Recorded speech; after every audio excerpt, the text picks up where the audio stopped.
hay una consideración a la razón, a la ciencia, que hacen incuestionables el progreso de la humanidad.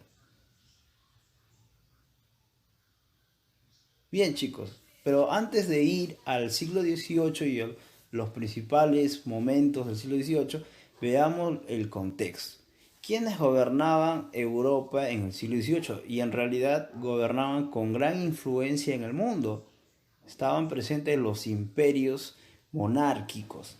Por ejemplo, Inglaterra era el imperio más grande del mundo, estaba presente en todos los continentes, tenía colonias en África como en América.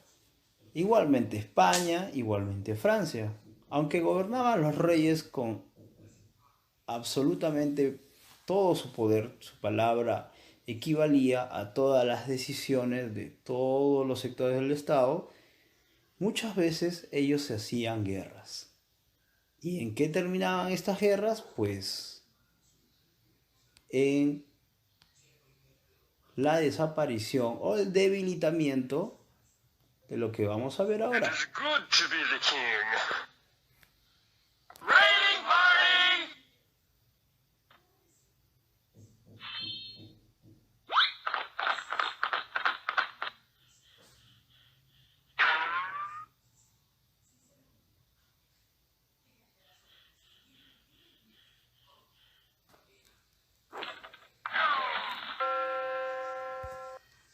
Y así vemos que había muchos conflictos, porque los reyes, las monarquías tenían líneas de sucesión, es decir, tenían que transmitir el poder, porque no habían elecciones, no había democracia, era una transmisión por línea de sucesión.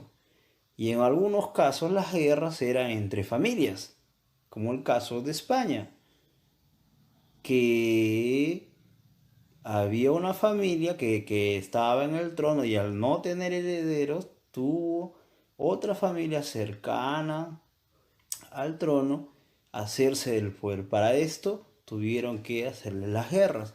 Fueron reemplazados en el siglo XVIII los Habsburgo por los Borbones y en todos sus territorios hicieron reformas, ya que quisieron darle vuelta de tuerca a lo que estaba mal, y desde ahora en adelante se conocería como la reforma borbónica, que afectó a América, afectó al virreinato del Perú.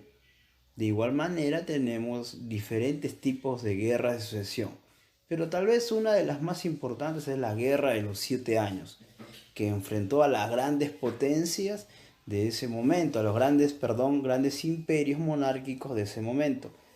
Estamos hablando de Francia, Inglaterra, Rusia, Prusia. Estas monarquías se enfrentaron para ganar mayores territorios en el centro y este de Europa. Así, las guerras debilitaron los estamentos que estaban compuestos por tres clases sociales, lo que conocemos nosotros como el primer estado, el segundo estado, rey, nobleza y clero, y el tercer estado. Al haber guerras, se afectó a la economía y el tercer estado pasaba muchas incomodidades, a veces hambrunas, a veces saqueos, muertes, enfermedades, y ante esto el tercer estado se rebeló.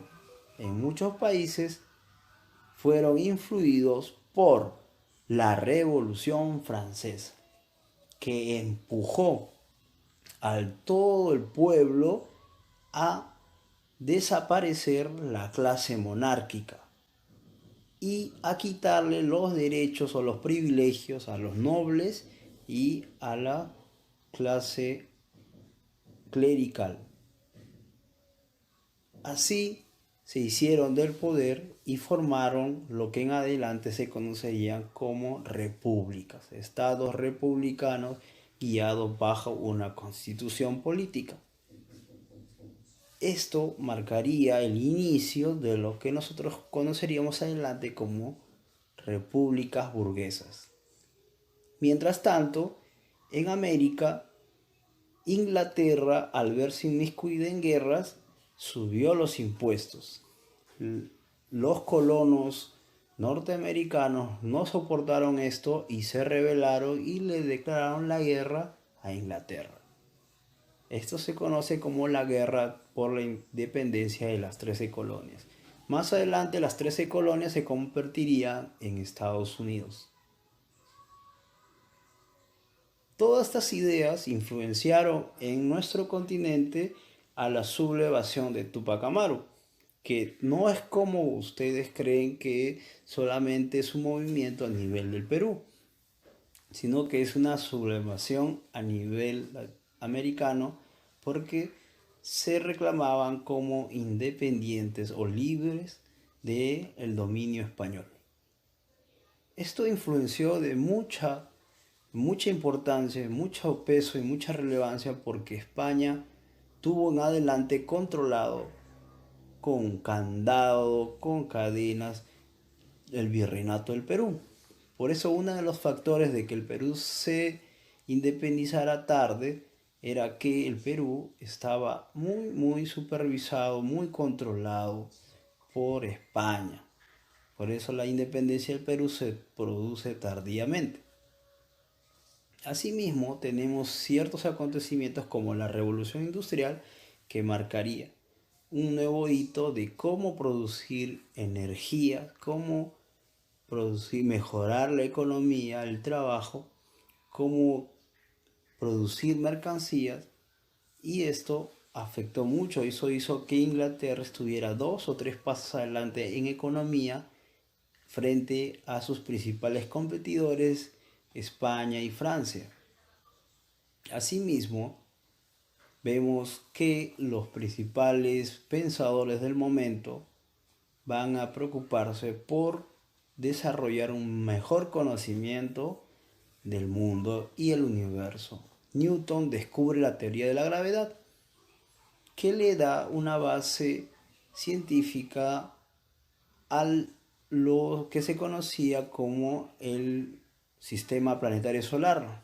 El Sol y los planetas van a tener un principio que es principio de atracción, el principio de gravitación, y se pueda poder explicar mejor cómo es que los planetas giran alrededor del Sol.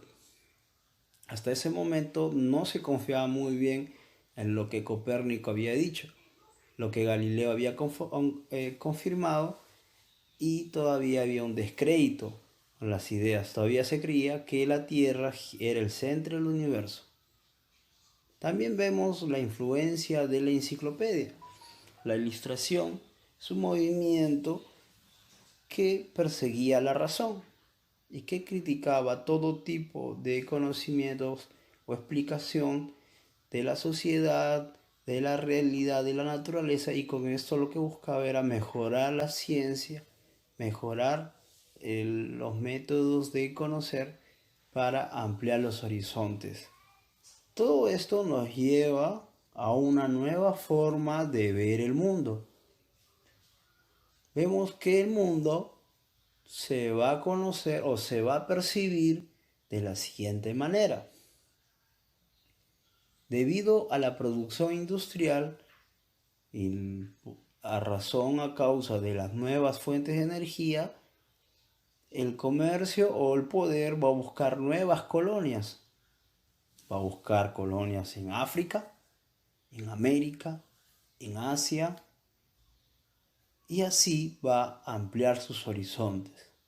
Se produce lo que conocemos como la globalización.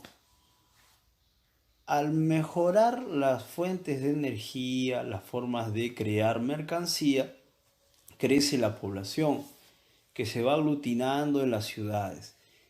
El trabajo se da en las fábricas, en las industrias, y se da al mismo tiempo la explotación de mano de obra barata. Esto hace que surjan 2 nuevas clases sociales, la burguesía y el proletariado. La burguesía, que dominaba política y económicamente la visión y desarrollo de la sociedad, y el proletariado, que vivía